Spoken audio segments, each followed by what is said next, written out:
രാഷ്ട്രീയ സ്വയംസേവക സംഘം അവരുടെ പ്രവർത്തകരെയും അവരുടെ കുടുംബാംഗങ്ങളെയും ആദ്യം മുതൽ പഠിപ്പിക്കുന്നത് അവർക്കാദ്യം ഈ നാട്, പിന്നെ ഈ നാട്, പിന്നെയും ഈ നാട് എന്ന് മാത്രമാണ്.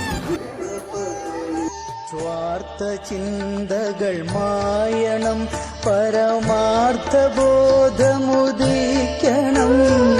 രാഷ്ട്രഭാവനയാൽ സ്വജീവിത ലക്ഷ്യമുള്ളിലുറയ്ക്കണം. ക്ഷുദ്രവൃത്തികൾ തേഞ്ഞുമാഞ്ഞു വിശാലമാവണമാന്തരം. സംഘമൊരേ ജപം ഹൃദയത്തുടി പുകളാവണം. സംഘമാവണമെന്റെ